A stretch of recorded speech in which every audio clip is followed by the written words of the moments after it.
მოგესალმები უჩა, ძალიან დიდი გზა გამოვიარე, შენს სანახავად ჩამოვედი საქართველოდან და ძალიან კარგი გარემო არის, მინდა გითხრა შენს დარბაზში. მოგესალმები, მეც მივესალმები შენს მაყურებელს. კაი ხარისხი. მინდა გითხრა, რომ კი ბატონო, ძალიან კაი დარბაზია. ვიყავი მანამდე სხვა დარბაზში, იგივე სფეროში რა თქმა უნდა, ფიტნეს ამბავში, მაგრამ აქ მომწონს ძალიან ის რო არის დალაგებული, გათვლილია მომხმარებელზე, რეალურად რაც ჭირდებათ მათ. გათვლილია იმაზე, რომ იყოს ესე ვთქვათ, მაღალხარისხიანი თუნდაც ვარჯიში, მუშაობენ მაღალკვალიფიციური მწვრთნელები და ის გარემო რაც გვაქვს, ტრენაჟორები, ანადგარები, ყველაფერი გვაძლევს ამის საშუალებას. მოდი უშუალოდ შევეხოთ, ვიცი როგორ სიტუაციას, აი პირველად რო მოდის მომხმარებელი, აი რა გზებს გადის მაგალითად შენთან რომ მოვიდეს. პირველ რიგში, როცა გაწევრიანდება დარბაზში, იღებს ესე ვთქვათ ორუფასო ვარჯიშს. მაგრამ ეს ვარჯიში არ არის ჩვეულებრივი, ესე ვთქვათ, ბოდიბილდინგის ვარჯიში. პირველი არის ასასმენტი, ეგრეთ წოდებული, როცა ვაკეთებ BMI ტესტს, გვაქვს სპეციალური დანადგარი, რომელსაც აუცილებლად გაჩვენებ. იქიდან გამომდინარე, მე რა მონაცემებიც გვაქვს, როგორ აქვს ცხიმი, როგორ აქვს კუნთი, ასე ვიღებთ ინფორმაციას მის ჯანმრთელობაზე, მანამდე როგორ ვარჯიშობდა, აქტივობა ჰქონდა, სიტყვაზე რამე ტრამვა ხო არ აქვს და ამის მიხედვით უკვე შემდეგ გამოყვავს და უმოწმებთ როგორი მობილობა აქვს, როგორი გამძლეობა აქვს, სტატიკა და ასე შემდეგ. აქედან გამომდინარე უკვე მე რა ინფორმაციაც გვაქვს, მეორე ვარჯიშს ვუგეგმავთ და უდგენთ უკვე სავარჯიშო სუბუქ პროგრამას და ამის მიხედვით უკვე მივხვდებით. უჩა ჩვენი მაყურებელისთვის უფრო საინტერესო იქნება, რომ პირობითად მოვედი მე შენთან და წამო დავიწყოთ მაგალითად გავიაროთ BMI ტესტი. და მე უკვე უშუალოდ აი ჩათვალე მე ვარ შენი მოსწავლე. პირველად მოვედი შენთან და აი რა გზებს გამატარებ ჩვენს მომხმარებელსაც და მაყურებელსაც ვაჩვენებთ. კი ბატონო, სწორად.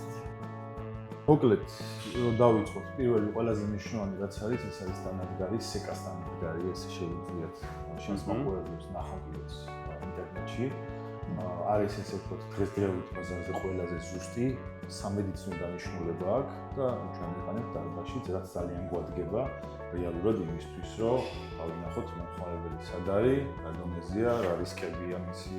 აქ არის მაჩვენებელი ცხიმი, კუნთის მასა, სიტყვის BMI წონა და კი ბატონო. და ერთი თვის შემდეგ მე შედარებას აკეთებ, რომ მომხმარებელმა დაინახოს აპლიკაცია, ინფორმაცია თავის ტელეფონში ინახება, აპლიკაცია ამ დანადგარს და ყოველ თვე რო ვაკეთებთ ახალს, თუ რაც იქნება სამკვირვაში ერთხელ ვაკეთებ, ხოლმე ზოგადად იქ დრო უკვე საკმარისია რაღაც ცვლილება გქონდეს, ავტომატურად მე აპლიკაცია რა თქმა უნდა ატარებს და გეუბნება სად არის პროგრესი და შესაბამისად ჩვენ ხვდებით მე უკვე სად გჭირდება ცვლილება სიტყვაზე ვარჯიში, ცვლილება კვებაში, სწორად მიდიოთ, არ მიდიოთ სწორად და ასე შემდეგ რა.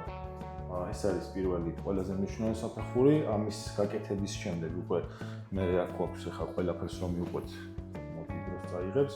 ეს არის კითხვები. ხო, ესე მოკლედ რო ვთქვათ, სადაც მოკლედ პირველ რიგში არის მომხმარებელი აუცებს ამ ყველაფერს თვითონ? ხო, ოღონდ ჩვენ ვეკითხებით და შესაბამისად უკვე პასუხების მიხედვით გამოდის რომ ისახსებს, უბრალოდ ჩვენ წერთ.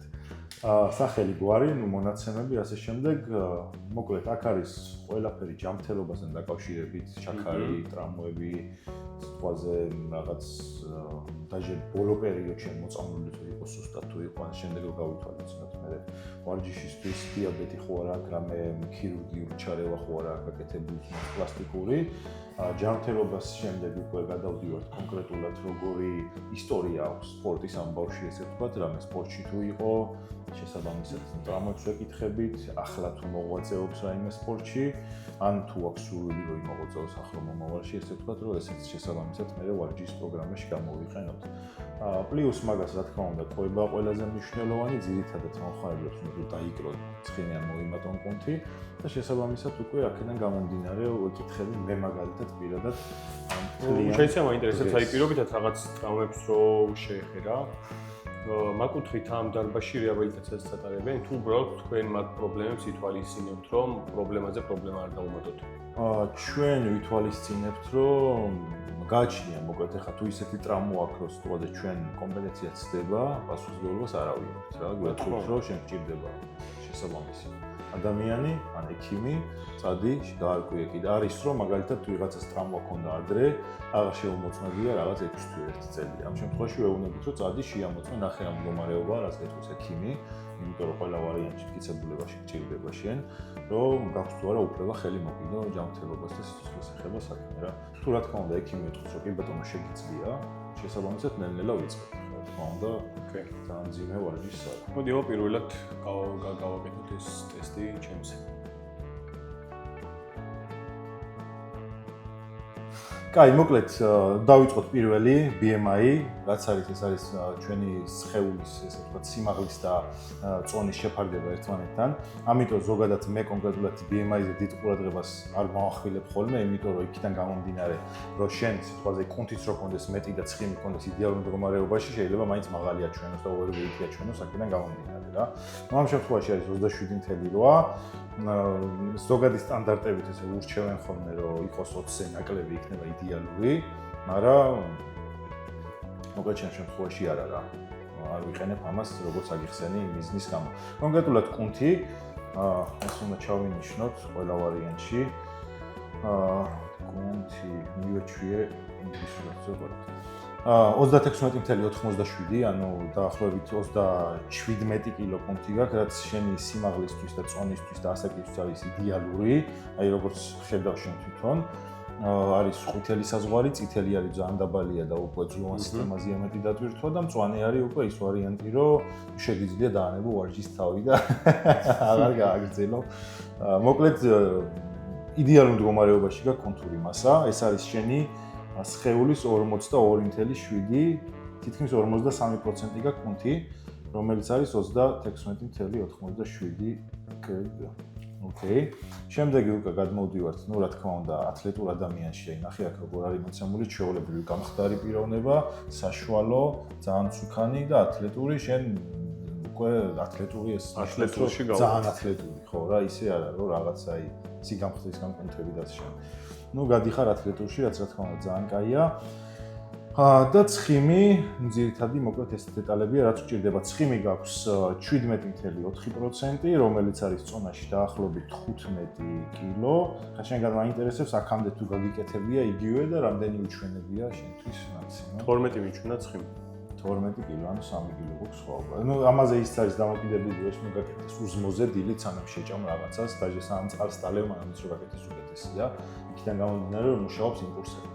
ნი მარჯვენა და სეგმენტალ კონტური მასა მოკლედ მარჯვენა მხარე და მარცხენა მხარე ხელებზე გაქვს ოდნავი სხვაობა, მცირედი, შენ ადგილას ჩავამატებდი რაღაც კონკრეტულ ვარჯიშებს, ესე ვთქვათ, იზოლირებულად თითო ხელზე, ანუ მოვამატებდი მაგალითად ერთ გამეორებას ან სიტყვაზე გავაკეთებდი რეზინებით.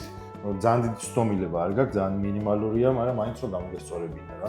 ოღონდ აუცილებლად ამ შემთხვევაში მე როგორც ვაკეთებ ხოლმე, ესე რომ ვმუშაობ სამხარეთ ცოტა მეტდატვირთვას რო უშვებ ესე ვთქვათ, აუცილებლად ყოველ ორ კვირაში მომწმენ ხოლმე, რომ ისე არ მოხდეს, რომ მე პირიქით მეორე მხარე წინ წაიწევს რა.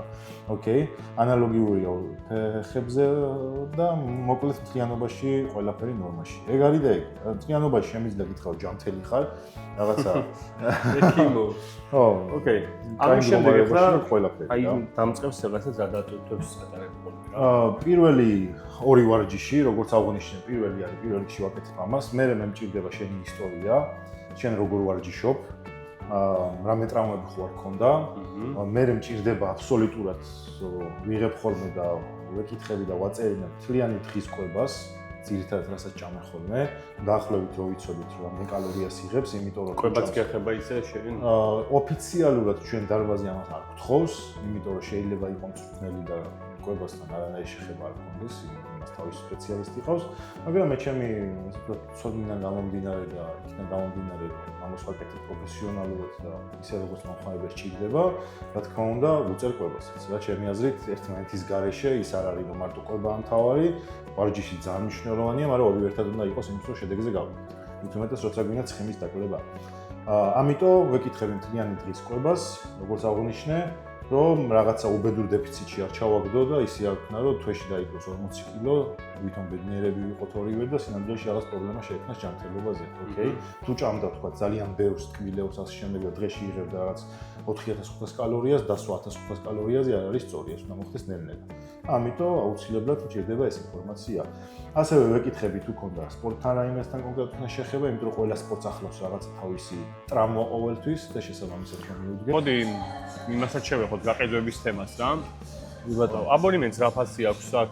აი მაგალითად მე მოვიდე და პროსტო დარბაზში რომ მივარჯიშო რა. ერთთვიანი აბონემენტი მწვრთნელის გარეშე, შენით რომ მოხვიდე ყველაფერი, ჯგუფური ვარჯიშების გარდა, ოღონდ იმას ცალკე თავის გადასახადი აქვს, ღირს დაახლოებით 800 დირჰამი. და თუ უშუალოდ მხოლოდ ჯგუფური ვარჯიშები მინდა, ჯგუფური ვარჯიშების აბონემენტს ცალკე ყიდულობ? შეგიძლია, კი, თუ შემოდიხარ, გაძლევენ პატარა iPads, ესე ვთქვათ, რომელიც უნდა მიუნთითო დარბაზში რა მიზნით შემოდიხარ ფიტნესზე, შემოდიხარ რომელიმე კონკრეტული ჯგუფურ ვარჯიშზე, თუ სიტყვაზე სარბიან ან ასე შემდეგ რა.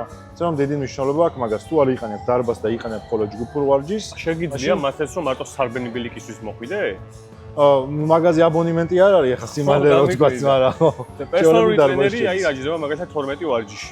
პერსონალური ტრენერი 12 ვარჯიში ღირს სადღაცა 4500 დირჰამი.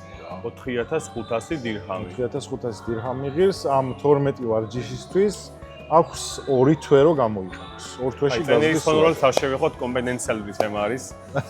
ხო, დამწყებ ტრენერებს ასურჩევდი საქართველოში, მაგალითად აი დუბაიში რო ჩამოვიდნენ და მუშაობა რო დაიწყონ, აი მაგალითად თუნდაც მე რა. კი ბატონო. აი რა გზების გავლა მომიწევს. რა სახის სერტიფიკატი არის საჭირო? პირველ რიგში რაც ყველაზე მნიშვნელოვანია არის ენა. არის დარბაზების კატეგორია. აი რა დონეზე უნდა აკმაყოფილებდე B2? ზოგ დარბაზში საკმარისია, ზოგ დარბაზში რო დაიწყო მუშაობა, ინგლისურად უნდა ლაპარაკობდე დაახლოებით ისე როგორც ჩემ მშობლიურ ენაზე, რა ისე ვთქვათ. იმიტომ რომ შეიძლება თვითონ დარბაზში და ხალხთან არ დაგჭირდეს, იმიტომ რომ თვითონ სხვა ქვეყნიდან არიან და იდეალური ინგლისური შეიძლება არავის აქვს, მაგრამ გასაუბრებას რო გადიხარ თვითონ მენეჯერთან, დამფუძნებელთან, ესე ვთქვათ, ისინი ითხოვენ, რომ შენ მაქსიმალურად შეძლო, შენი ცოდნით გადმოსცე უკვე ის ცოდნა, რაც გაქვს კონკრეტულად ფიტნეს სფეროში. ამისთვის სჭირდება, რა თქმა უნდა, სიტყვის მარაგი და ცოდნა. ეს არის პირველი. ენა არის ძალიან მნიშვნელოვანი, რაც შეეხება კონკრეტულად სერტიფიკატს. მე საქართველოსდან მქონდა სერტიფიკატი, ვისაუბრეთ ამაზე ჩვენ. კონკრეტულად მოკლედ გვჭირდება კონკრეტულად personal trainer-ის სერტიფიკატი, რომელიც არის მესამე მეოთხე ლეველის, ესე ვთქვათ, და არა ფიტნეს ინსტრუქტორი, ფიტნეს ინსტრუქტორის სერტიფიკატი არ მუშაობს, რომელი ლეველიც არ უნდა იყოს, როგორც უმეტესობისგან ვიცი საქართველოში მესამე მეოთხე ლეველს იძლევიან. შეგიძლია აქ ჩამოხვიდე, მაგით როგორც საბაზისო ცოდნას ისე მიგიღებენ და გეტყვიან, რომ შენ გაქვს თქვათ 6 თვე, 6 თვის განმავლობაში შენ უნდა იყოს ეს კონკრეტული სერტიფიკატი, რომელსაც ჩვენ გთხოვთ. ეს იცვლება უკვე სრულ განათლებად. შესაბამისად, რეპსი გჭირდება, ესე ვთქვათ, ყველაფრის ცნობილია, რომ და კონდეს, ესე ვთქვათ, და მაგათმა დაგიმოწმონ. მაგის საჭიროა კონკრეტული აქაური სერტიფიკატი. მე როგორც გავარკვიე, აქ არის აუცილებელი, მოკლედ აღება, მიუხედავად იმისა, თუ როგორი ცოდნით ჩამოხვალ. ფრილანსერის ვიზასთან დაკავშირებით, მაგალითად რა სიტყვი? კონკრეტულად ფრილანსერად რო იმუშაო რა?